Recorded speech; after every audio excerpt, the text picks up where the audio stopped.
Isang service namin nakaparada rito. Yan. Ayan, isa nagbi-blessing pa.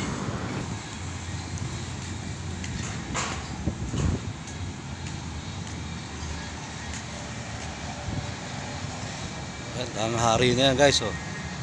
Kung meron silang tulay dito, shortcut dito sa parking. Lalagpapiraso na lang, tatawid ka na lang.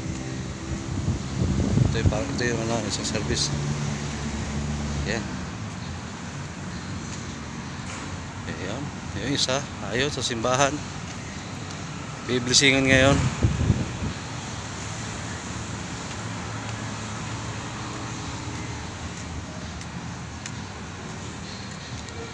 Tapos yan, mga 11 po siguro tapos yan. Mga 10:30 na ata. May kubo na rin pala dyan. Tabi ng jetty. Nagtitinda ng kubo. Kala ko restaurant. Ang daming kubo. Ang hari na yan.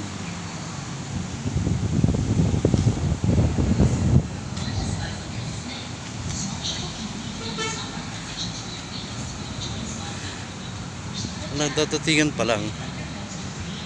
Parang mamaya pa matatapos tong misa.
Ito na finish to sa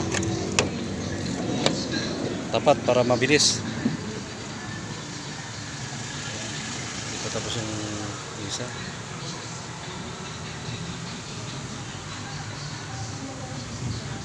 Dapat to malagyan ng balot. Kasi baka mapunit, baka mamantsahan.